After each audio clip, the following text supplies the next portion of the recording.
Friends, मैं शिवशंकर शर्मा और दीक्षा academy मेरे यूट्यूब चैनल में आप सभी का फिर से स्वागत है। आज हम पढ़ने वाले हैं हिस्ट्री का 7th चैप्टर क्लास 8 का, जिसका नाम है एजुकेशन एंड ब्रिटिश रूल। यानी अंग्रेजों ने पढ़ाई के साथ क्या क्या छेड़खानियां की उसके बारे में पढ़ेंगे, और वो अच्छी थी या गलत थी इन चीजों को समझने की कोशिश करेंगे। अंग्रेज हमारे यहाँ पे 1600 ईस्वी में आ गए थे, ठीक है। और अभी क्या चल रहा है, 2020, ठीक है। कोरोना का टाइम चल रहा है 2020, और ये 1600 में अंग्रेज आए थे। तो लगभग कितने साल हो गए आप देख सकते हो, ठीक है ना। तो लगभग 400 साल हो गए इन बातों को, ठीक है। 420 के आसपास हो गए। तो अंग्रेजों ने पढ़ाई में बहुत सारे बदलाव किए थे। कुछ तो उनकी जरूरत थी, ठीक है, उनको एम्प्लॉय चाहिए थे अपने हिसाब से इंग्लिश में बोलने वाले, और कुछ और बहुत सारे रीजन थे। तो चलिए इनको समझने की कोशिश करते हैं। तो लर्निंग ऑब्जेक्टिव बोल रहा है explain the institutional of the new education system in India.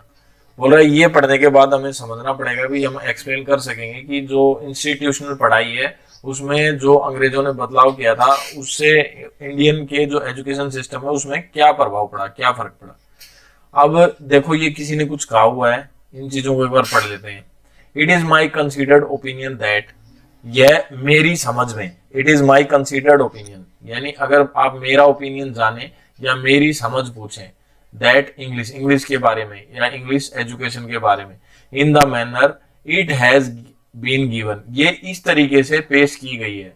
कहने का मतलब है कि जो भी बोल रहा है वो कह रहा है कि अगर आप मेरी समझे तो इंग्लिश भाषा हमारे को इस तरीके से पेश की गई है, has put a severe strain upon the Indian student, कि यह भाई मतलब एक तरीके से गंभीर दबाव डाला गया है। सेवर स्ट्रेन मतलब होगा गंभीर दबाव, अपॉन द इंडियन स्टूडेंट्स, भारतीय बच्चों के ऊपर या भारतीय विद्यार्थियों के ऊपर, nerves energy and has made of us imitators. Imitators का मतलब होता है नकली। यानी मतलब कहने का मतलब है ये कि जो भी ये बात बोल रहा है वो बोल रहा है कि भाई मेरे हिसाब से जो ये पढ़ाई है ना बहुत ही बेकार है और हमारे ऊपर जबरदस्ती थोप दी गई है। फिर बोल रहा है the process of displacing the vernacular. Vernacular होता है जो हम अपनी मातृभाषा में पढ़ते हैं, समझ गए, उसको बोलते हैं वर्नाकुलर। तो बोल रहे हैं जो बदल दिया, यानी जो हमारी मातृभाषा की जो पढ़ाई बदल दी गई, has been one of the saddest chapter in the British connection, वो सबसे दुखद घटना थी अंग्रेजों के समय की। The foreign medium has made our children particularly foreigner in their own land. बोल रहे हैं विदेशी भाषा ने हमारे बच्चों को हमारे ही जमीन पर विदेशी बना दिया। देखो, जब इंग्लिश आई थी ना तब इतना शायद इसका क्रेज नहीं था, लोग पढ़ना नहीं चाहते थे। लेकिन अगर आप आज के दिन देखोगे ना, तो अगर आज के दिन इंग्लिश किसी को नहीं आती तो उसे मतलब इस तरीके से देखा जाता है कि तेरे को इंग्लिश नहीं आती, यानी जैसे पता नहीं उसने कौन सा क्राइम कर दिया हो, ठीक है। तो एजुकेशन ने धीरे धीरे बहुत सारी चीजों को बदल के रख दिया। बोल रहे गिवन अबोव इन महात्मा गांधी ओपिनियन, ये जो ऊपर का ओपिनियन है महात्मा गांधी जी का ओपिनियन है, on the introduction of western education by the British in India, जो वेस्टर्न एजुकेशन अंग्रेजों ने भारत में चलाई थी उसके बारे में। In earlier classes we read about the indigenous system of education in Indian imparted by pandit and maulvis. बोल रहा है बड़ी क्लासेस में, ठीक है। इन अर्लियर क्लासेस, आगे आने वाली क्लासेस में या पहले वाली क्लासेस में थोड़ा बहुत पढ़ा हुआ कि हमने पढ़ा था कि भारत में एजुकेशन में कैसे पंडित और मौलवियों का योगदान रहा था, मतलब अपनी लोकल लैंग्वेजेस में स्टडी करते थे। This system was displaced and it lost important in the colonial period, और इस सिस्टम ने डिस्प्लेस कर दिया था, मतलब खत्म कर दिया था, ठीक है। किसको? कॉलोनियल पीरियड को, अंग्रेजों के समय, मतलब जो अंग्रेज जो पढ़ाई लेके आए थे ना उसने हमारी जो पहले की स्टडी सिस्टम उसको सारी को तहस नहस कर दिया था, समझ गए। तो how did the foreign medium displace the traditional Indian method of education. बोल रहा है कैसे जो विदेशी माध्यम था वो हमारी भाषा के हिसाब से सही था या नहीं था, मतलब आप कैसे समझते हो उसको, या कैसे डिस्प्लेस किया गया, उसके क्या कारण थे। Why did the British introduce the western education system. Why माने होता क्यों अंग्रेज चाहते थे कि भाई वेस्टर्न एजुकेशन सिस्टम लागू हो। Why was Gandhi ji saddened it by it, और गांधी जी क्यों उदास हो गए थे। Let us explore to seek the answer to these question. चलो हम कोशिश करते हैं इन क्वेश्चंस के आंसरों को समझने के लिए, ठीक है। तो education in India before British rule, education in India, Bharat में एजुकेशन बिफोर, पहले, ब्रिटिश रूल, अंग्रेजों से पहले। तो देखो, अंग्रेजों से पहले अगर आपको रियल में इंडियन एजुकेशन समझना है तो मैं आपको एक बताता हूं जिसमें रियलिटी में बताया हुआ क्या हुआ था। ठीक है, आपको क्या करना है, राजीव दीक्षित जी का, राजीव दीक्षित, ठीक है, राजीव दीक्षित जी का आप ऑडियो सुन लोगे MP3, राजीव दीक्षित .mp3 पे आपको मिलेगा कि इंडियन एजुकेशन सिस्टम, ठीक है, उसमें क्या पढ़ोगे, इंडियन एजुकेशन सिस्टम, वहां पे मिलेगा आपको भारत की पढ़ाई का सिस्टम कैसा था। अब मैं ये क्यों बता रहा हूं आपको, देखो जो राजीव दीक्षित जी का है ना, ये रियलिटी है किताबों से अलग, समझ गए। किताबों में कुछ पढ़ाया जाता है, किताबें फोर्सफुली हमारे ऊपर थोप दी जाती है, जैसे अंग्रेजों ने अंग्रेजी थोप दी थी, ऐसे ही अभी की पढ़ाई भी थोप दी गई है। ठीक है, तो राजीव दीक्षित जी ने बताया कि हमारे पहले क्या सिस्टम था, किस तरीके का था। तो अगर आपको रियलिटी जानना है तो आप वहां से कैरी कर सकते हैं। ठीक है, और यूट्यूब पे भी आपको मिल जाएंगे राजीव दीक्षित जी के इंडियन एजुकेशन सिस्टम की वीडियो। तो ये तो थे वो रियलिटी जो हमने मतलब सीखी थी या समझी थी, और अब जो हमें पढ़ना है, हमें क्वेश्चन आंसर उसी के हिसाब से देने, तो हम पढ़ेंगे किताब का। तो चलो स्टार्ट करते हैं। बाय द 18th सेंचुरी, बोल रहे हैं 18वीं शताब्दी में, द इंडिजीनियस सिस्टम, इंडिजीनियस होता है देसी, क्या होता है, देसी। देसी का मतलब ये नहीं है कि भाई मतलब जिसको कुछ नहीं आता, देसी का मतलब होता है हम अपने देश के हैं, तो देसी, इंडिजीनियस, समझ गए। देशी का मतलब हमें गर्व होना चाहिए, जब बोले ना देशी यानी इंडिजीनियस सिस्टम, तो यानी हमारे देश का, यानी हमारे देश की चीज, वो देशी। ठीक है, indigenous system of education was organised through pathshala. पहले क्या होती थी, पाठशालाएं होती थी। ठीक है, पाठशाला बोला जाता था, एंड मदरसेज, और मदरसे जो मुस्लिम लोग होते थे वो अपने मदरसे चलाते थे, और हिंदू लोग होते थे वो पाठशाला चलाते थे। और ये अपना खुद का traditional aim toward the conserving existing custom, और इसमें ये अपने ही रीति रिवाजों को सिखाते थे। हिंदू अपने रीति रिवाजों को सिखाते थे, मुस्लिम अपने रीति रिवाजों को सिखाते थे, और अपनी एजुकेशन देते थे। ठीक है, many schools were run on donation made by the rich, और काफी स्कूल ऐसा माना जाता था कि काफी स्कूल चलते थे डोनेशन से। किसके डोनेशन से, जो पैसे वाले होते थे उनके डोनेशन से। Boys were educated at home और सेंट टू स्कूल, बॉयज को प्राथमिक शिक्षा घर पे दी जाती थी और बाद में स्कूल में भेज दिया जाता था।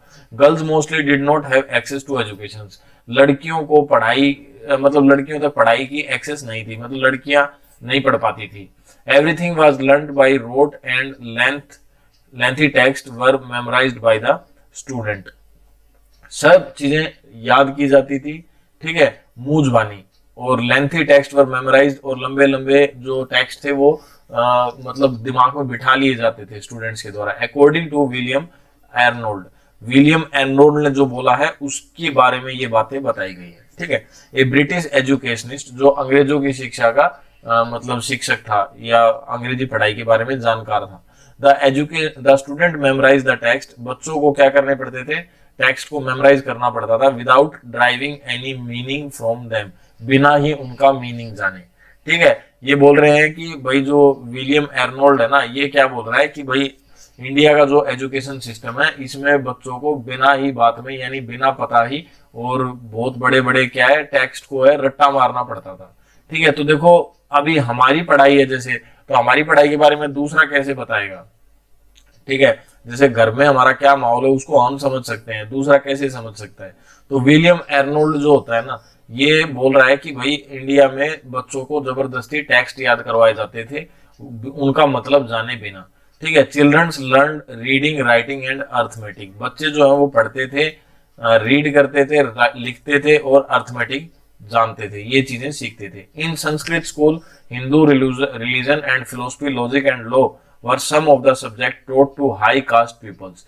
अब ऐसा बोल रहे हैं कि भाई जो हिंदू धर्म था ना, हिंदू धर्म, उसमें क्या था, साइकोलॉजी, लॉजिक और कानून की पढ़ाई पढ़ाई जाती थी। क्या क्या पढ़ाया जाता था, साइकोलॉजी, लॉजिक और कानून, लॉ होता है कानून। ठीक है, ये चीजें पढ़ाई जाती थी, और ये सिर्फ किसको पढ़ाई जाती थी, हाई कास्ट पीपल, मतलब ऊंची जाति वाले लोगों को, ऐसा कहा जा रहा है इसमें। इन पर्शियन स्कूल्स और मकतब्स, फिर बोल रहे जो पर्शियन स्कूल्स थे या मकतब्स थे, both Hindu and Muslim students studied the Persian language for official purpose, और हिंदू और मुस्लिम दोनों ही बच्चे पर्शिया की भाषा सीखते थे, किसके लिए, ऑफिशियल पर्पज के लिए, यानी बिजनेस वगैरह के काम के लिए पर्शिया की भाषा सीखी जाती थी। तो देखो, हम हिंदी क्यों नहीं सीख रहे, ऐसा समझ सकते हो आप, भाई हिंदुस्तान में रहते तो हिंदी सीखनी चाहिए थी। तो देखो, हमारे ऊपर कभी किसी ने हमला किया, कभी किसी ने हमला किया, तो जो हमारे यहाँ पे जिसने हमला किया उसी ने अपने नियम थोप दिए हमारे ऊपर, और हम उसी के हिसाब से चलते रहे। Law, philosophy, poetry, geometry, astronomy were some of the other subjects, ये कुछ अलग सब्जेक्ट थे। कानून, साइकोलॉजी होता है, फिलोसफी फिलोसफी होता है किसी चीज के बारे में अपना विचार रखना, ठीक है। पोएट्री, पोएट्री मतलब हो गया कविता करना। ज्योमेट्री मतलब जो नापा तोली करते हैं ना, उसको बोलते हैं। एस्ट्रोनॉमी मतलब खगोल शास्त्र, मतलब तारों के बारे में जो पढ़ाई होती है उसके बारे में। Were some of the other subject, ये कुछ दूसरे सब्जेक्ट भी थे। In your notebook write down the answer to these question, बोल रहा है आप अपने आप से कुछ क्वेश्चंस के आंसर ढूंढ दो। What is the medium of instructions in your school, आपके स्कूल में कौन सा मीडियम पढ़ाया जाता है। देखो, हमारे इंडिया में ना काफी मीडियम पढ़ाए जाते हैं। अभी हम इंग्लिश मीडियम पढ़ रहे हैं, क्यों? क्योंकि इंग्लिश को ट्रांसलेट करके हिंदी में समझ रहे हैं, ठीक है। तो ये इंग्लिश मीडियम की स्टडी होगी। फिर हिंदी मीडियम होता है। अब देखो, जो उत्तर भारत के बच्चे हैं ना, उनके लिए बढ़िया रहता है हिंदी मीडियम। क्यों? मैं इसलिए कहूंगा, देखो, अगर इंग्लिश सीखनी है तो इंग्लिश के लिए वो एक अलग सब्जेक्ट पढ़ सकते हैं, लेकिन अगर जो सारी चीजें वो इंग्लिश में पढ़ेंगे तो उनको बहुत टाइम लग जाएगा, और इंग्लिश अगर वो नहीं सीखना चाहते तो भी उन्हें जबरदस्ती सीखनी पड़ेगी। लेकिन अगर वो हिंदी मीडियम में पढ़ते हैं तो जिस समय में वो चीजों को समझ रहे होते हैं उस टाइम तक वो चीजों को सीख लेंगे। जैसे आप मातृभाषा घर पे हिंदी बोल रहे हैं और आपको हिंदी में ही कोई पढ़ाने वाला हो, तो आपको लगातार, मतलब आप लगातार 10th क्लास तक, कॉलेज लेवल तक की पढ़ाई पढ़ सकते हैं। मतलब जब बच्चा 13-14 साल का होता है 10th क्लास में, उस टाइम तक वो कॉलेज लेवल तक की, यानी 21 से और 25 साल तक के बच्चे की 25 साल तक के बच्चे की पढ़ाई वो सिर्फ 13-14 साल तक ही सीख सकता है, अगर वो अपनी मातृभाषा में सीखे, क्योंकि सारी बातें उसको जल्दी जल्दी समझ में आएंगी, ठीक है। लेकिन अगर इंग्लिश में सीखे तो सारा सर्व सत्यानाश हो जाता है और वो कुछ भी नहीं सीख पाता अच्छे से। आधी जिंदगी तो उसको इंग्लिश सीखने में ही लग जाती है। वट सब्जेक्ट, और इंग्लिश सीखने में आधी जिंदगी क्यों लग जाती है? देखो, उसके पीछे रीजन है भाई। क्योंकि हम देखो इंडिया में रहते हैं, हिंदी भाषी लोग हैं, आसपास बोलने वाले हिंदी हैं, तो इंग्लिश इतनी जल्दी हम सीख नहीं पाते। स्कूल में सीखते हैं ना, उसका रिवीजन होता है ना कुछ और वो भी जबरदस्ती सीखनी पड़ती है। स्टार्टिंग में बच्चों के ऊपर थोप दी जाती है, बच्चे सीखना चाहे ना सीखना चाहे टीचर पीट पीट के सिखाते रहते हैं, तो इस वजह से वो इंग्लिश नहीं सीख पाते। या तो बच्चों का पैशन होना चाहिए, भाई हाँ हमें इंग्लिश सीखनी है, और उनको मजा आना चाहिए, समझ गए, तो फिर बच्चा जल्दी सीख लेता है। लेकिन अगर उसको इंग्लिश सीखनी नहीं और जबरदस्ती आप सिखाओगे तो वो अच्छी नहीं होगी, ठीक है।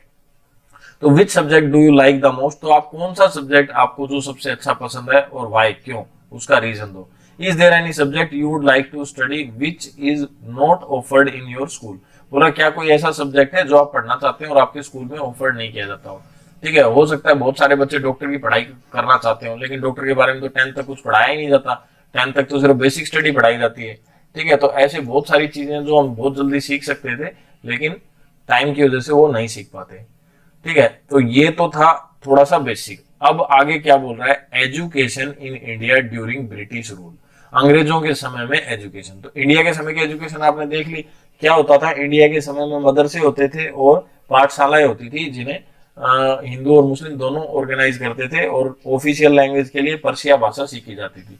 उसके बाद में इंग्लिश एजुकेशन सिस्टम आया।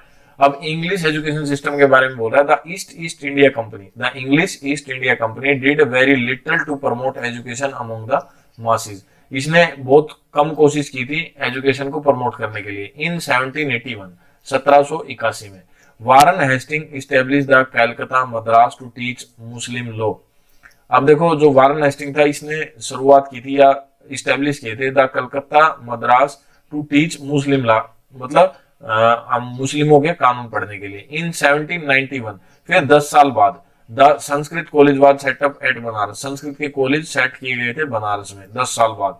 The fort William college was instituted इन 1801, फिर 1801 में, मतलब वापस से लगभग 10-11 साल के बाद, to teach company official about Indian law, फिर मतलब टीच सीखा companies official about Indian law, मतलब इंडिया के कानून बनाए गए। Custom and histories, it was felt that knowledge of this area would help company official in their administration, और अंग्रेजों ने ऐसा क्यों सीखा? क्योंकि अंग्रेजों को विश्वास था ये चीजें सीखने से हमारे को, मतलब इस एरिया में रहने में और यहाँ पर शासन करने में कोई दिक्कत नहीं होगी।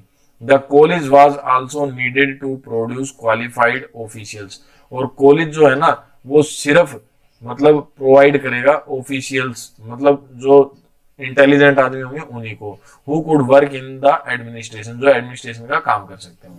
तो अंग्रेजों ने जो कॉलेज खोला उसमें वो क्या सिखाते थे, सिर्फ इंग्लिश सिखाते थे, और वो इसलिए सिखाते थे ताकि ये हमारा कल्चर सीख सके और हमें समझा सके, ठीक है, और हमें दिक्कत ना हो, हम इनसे इंग्लिश में बात कर सकें, या हमारा कोई भी आदमी आके यहाँ पे शासन कर सके और वो अच्छे से समझ सके चीजों को।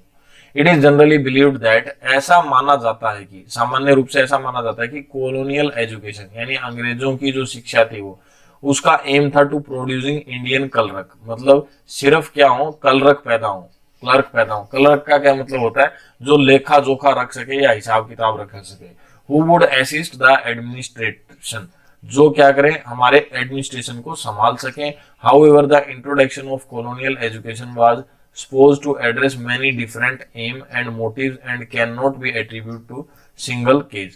देखो अब खाली ऐसा तो हो नहीं सकता कि भाई क्लर्क ही बनते रहे, तो और भी कुछ मोटिव्स उसके पीछे उनके होंगे, ठीक है। तो बहुत सारी चीजें हो सकती हैं जिसके पीछे अंग्रेजों की काली नीयत हो, यानी वो चाहते हो कि भाई ऐसा हो वैसा हो। तो देखो वो यहाँ पे भाई काम धंधा करने आए थे और लूटने लग गए थे हमें, तो मतलब वो अच्छा तो कर ही नहीं रहे थे।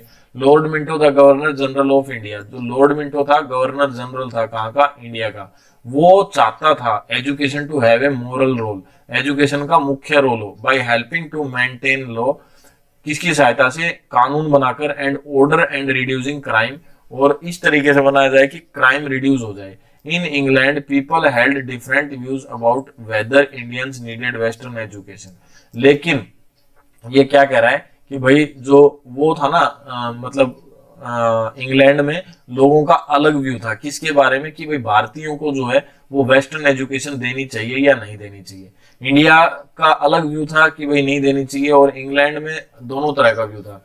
सम पीपल, कुछ आदमी विश्वास करते थे कि Indian civilisation was inferior to western civilisation, मतलब जो भारतीय सभ्यता है वो क्या है, इन्फेरियर है। इन्फेरियर मतलब नीची है या कमजोर है, ठीक है, या निमन है, किससे, वेस्टर्न सिविलाइजेशन से, जो अंग्रेजों की सभ्यता है उससे। देयरफॉर, इसलिए वेस्टर्न एजुकेशन वाज नीडेड, इसलिए अंग्रेजों की शिक्षा की जरूरत है, to uplift the Indian from their descendant way of life, कि जो भारतीयों का गिरा हुआ जीवन है वो थोड़ा ऊंचा उठ सके। तो देखो ये अंग्रेजों की मान्यता थी कि भाई भारतीयों का जो है एजुकेशन का सिस्टम जो है वो बहुत खराब है, और अगर वो हमारी एजुकेशन ले लेंगे तो उनका सिस्टम थोड़ा अच्छा हो जाएगा। देखो मैं ऐसा नहीं मानता हूं, अगर आप राजीव दीक्षित जी का ऑडियो सुनोगे तो शायद आपकी भी थ्योरी बदल जाए, ठीक है, क्योंकि मैं मानता हूं कि अगर साइंस हमारे समय में डेवलप नहीं थी, हमारे इंडिया में अगर पैसा नहीं था, इतने एजुकेटेड लोग नहीं थे, तो अंग्रेज यहाँ क्या करने आते, और वो यहाँ से कैसे लूट के लेके जाते, ठीक है। तो हमारे यहाँ पे कुछ तो था जो उनको अट्रैक्ट कर रहा था। Not every one subscribe to this view, अब देखो ये बोल रहा है कि हर कोई इस बात से सहमत नहीं था, जैसे मैं, ठीक है। सम पीपल बिलीव दैट, कुछ आदमी मानते हैं कि western education was needed to make India a part of modern world, कुछ मानते हैं कि भाई इंडिया को मॉडर्न वर्ल्ड के साथ जोड़ने के लिए इंग्लिश की बहुत ही जरूरत थी। हाँ चलो मान लेते हैं भाई कुछ देर के लिए कि हाँ मॉडर्न वर्ल्ड के लिए इंग्लिश की एजुकेशन की जरूरत थी।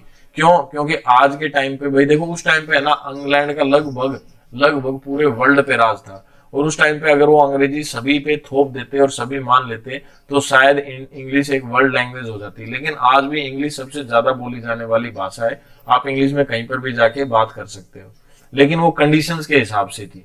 Several Indian intellectuals also held this view, काफी भारतीय भी इस बात को मानते हैं। They felt that western education was needed, ये मानते हैं कि भाई जो वेस्टर्न एजुकेशन है उसकी जरूरत है to make India's a part of the countries, कि भाई इंडिया का जो हिस्सा है उस पे एडमिनिस्ट्रेशन करने के लिए। एडमिनिस्ट्रेशन मैंने आपको बताया था, एडमिनिस्ट्रेशन क्या होता है, जो देखभाल करती है, जैसे सांसद में नेता लोग नियम बनाते हैं, कानून बनाते हैं देश को चलाने के लिए, तो वो एडमिनिस्ट्रेशन का हिस्सा हो जाता है। अब उनके अंडर में जो भी काम करता है वो सारा एडमिनिस्ट्रेशन का काम होता है।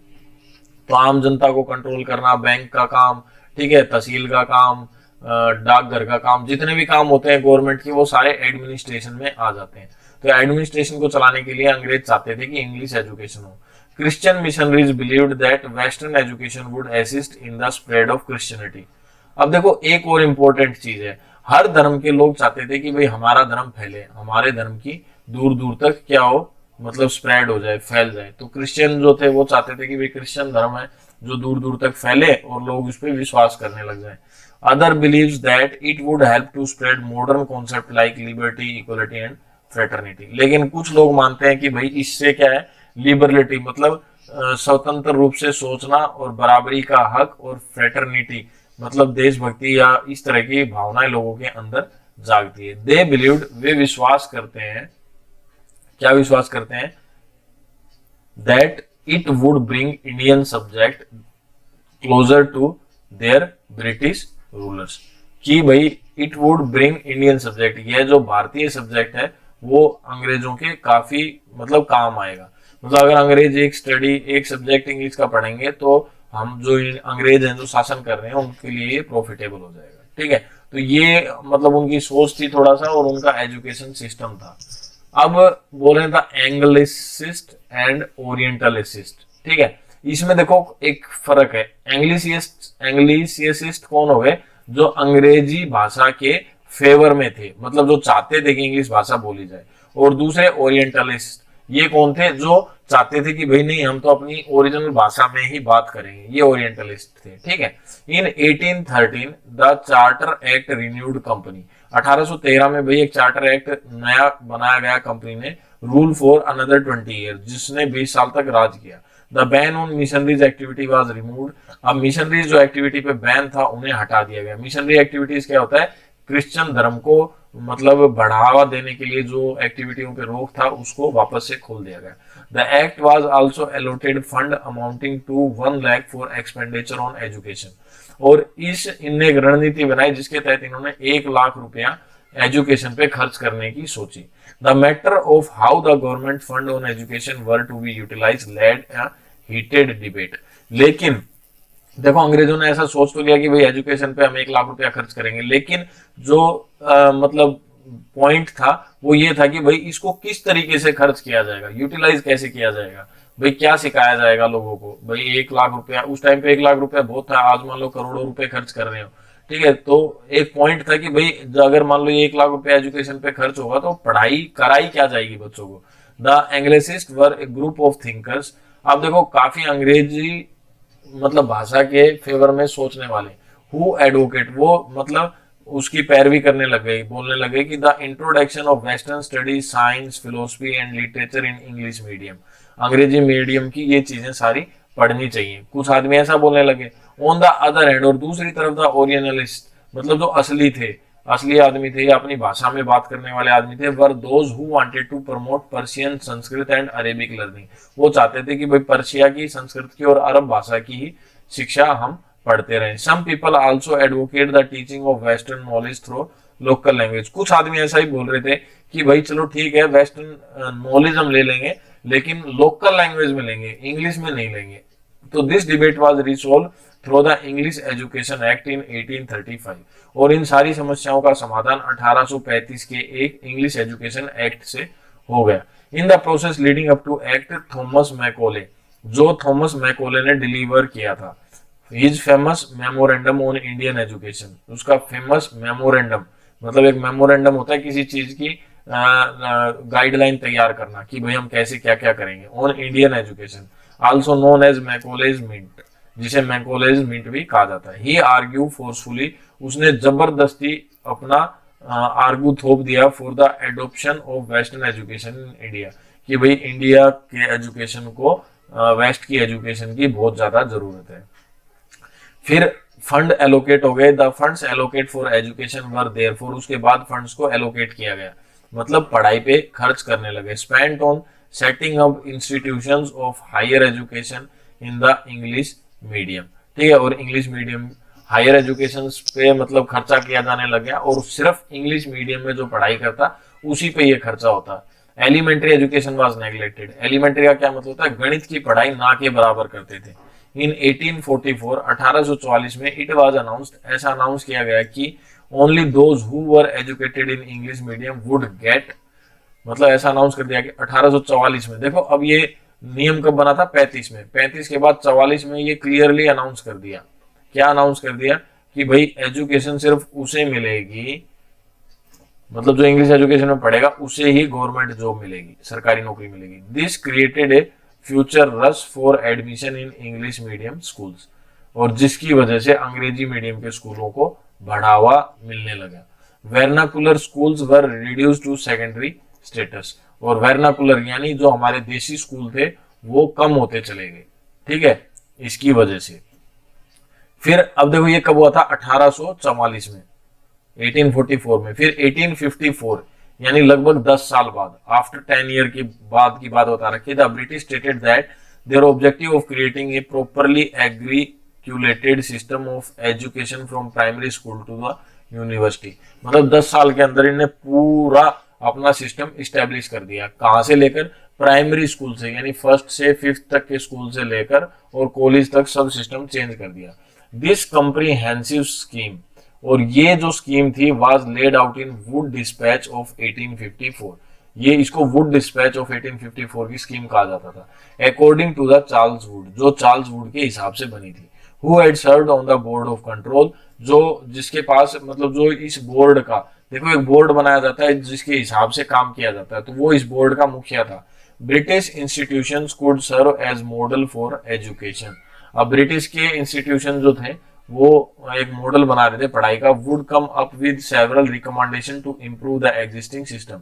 अब जो चल रहा था ना उसके अंदर भी कुछ इंप्रूवमेंट किया जाएगा। The main feature of the dispatch were, और इसके मेन फीचर क्या क्या थे? प्रमोशन ऑफ वेस्टर्न एजुकेशन, जिसमें वेस्टर्न एजुकेशन को प्रमोट किया जाएगा using English as a medium of instruction, जिसमें इंग्लिश मीडियम में ज्यादा पढ़ाई को वो किया जाएगा, मतलब प्रोत्साहन दिया जाएगा। Offering grant to private school, और प्राइवेट स्कूलों को ऑफर किए जाएंगे ग्रांट, यानी पैसे दिए जाएंगे। विच अपॉइंटेड क्वालिफाइड टीचर्स, जो अच्छे क्वालिफाइड टीचर्स को क्या करेंगे? Appoint, and offered a proper standard of education, और एक प्रॉपर स्टैंडर्ड बनाएंगे किसका? एजुकेशन का। फिर बोल रहा है setting up university modelled on London university in Bombay, Madras and Calcutta. यहाँ पे यूनिवर्सिटीज बनाई गई, ठीक है, इस लंदन के मॉडल के हिसाब से। Giving due importance to the setting up of the technical college for vocational instruction. फिर वोकेशनल इंस्ट्रक्शन के लिए भी टेक्निकल कॉलेज बनाए गए, वो भी इसी तर्ज पे बनाए गए भाई, इंग्लिश सिस्टम को, इंग्लिश एजुकेशन को बढ़ावा देने के लिए। फिर setting up department of education, पढ़ाई के लिए कुछ मुख्य डिपार्टमेंट बनाए गए in all province to monitor and supervise the working of educational institution and provide financial aid, और मतलब फाइनेंशियल एड उन्हें प्रोवाइड की जाने लगी। Establishing teacher training institution for training and recruitment, फिर अध्यापकों की शिक्षा की भी ट्रेनिंगें दी जाने लगी, और ये ट्रेनिंग और रिक्रूटमेंट चालू हो गई। तो इस तरीके से उन्होंने एक सिस्टम बनाया। फिर ये बोल रहा है read the following extract from Macaulay's minute, जो मैकोले ने जो अपना सिस्टम बनाया था उसके बारे में थोड़ा सा। It is impossible for us, ये हमारे लिए थोड़ा मुश्किल है, with our limited means to attempt to education the body of the people, we must at present do our best to form a class who may be interact between us and the million whom we govern. अब ये देखो इसकी इस बात से पता चल रहा है, ये बोल रहा है कि भाई ये पढ़ाई है ना हमारे लिए है, और हम इसलिए पढ़ाना चाहते हैं ताकि जिनके ऊपर हमें राज करना है, और जो हम है हमारे बीच में एक बात करने का वे बन जाए, यानी ये इसलिए चाहते थे। एक class of person India in blood and colour, ठीक है। अब ये बोल रहा है कि इस तरह की क्लास बनाना चाहते हैं जिनके खून और क्या कलर तो भारतीय हो, बट इंग्लिश इन टेस्ट, लेकिन उन्हें इंग्लिश ही सबसे अच्छी लगे, in opinions, in morals and in intellect. To that class we may leave it to refine the vernacular dialects of the country, और इनका जो मतलब वर्नाकुलर जो मतलब इनकी लोकल एजुकेशन है वो धीरे धीरे खत्म हो जाएगी। To enrich those dialects with term to science borrow from the western nomenclature and to render them by degrees fit vehicle for convenience knowledge to the great mass of the production, ठीक है। और वो production में अपना हिस्सा चाहते थे, और वो कहने का मतलब क्या है कि भाई वो सिर्फ इस पढ़ाई को इसलिए लागू कर रहे थे ताकि वो हमारे ऊपर राज कर सकें और हम उनकी बातों को मान सकें। आजाद होने के बाद भी कई सालों तक हम उनके ही सिस्टम के हिसाब से चलते रहे थे, ठीक है। फिर आएगा हमारा इम्पैक्ट ऑफ वेस्टर्न एजुकेशन, जिसको हम नेक्स्ट वीडियो में करेंगे। ठीक है, तो आशा करता हूँ आज का वीडियो आपको अच्छा लगा होगा। अगर वीडियो पसंद आया हो तो दोस्तों के साथ शेयर करें, सब्सक्राइब करें हमारा YouTube channel Diksha Academy. Bye friends.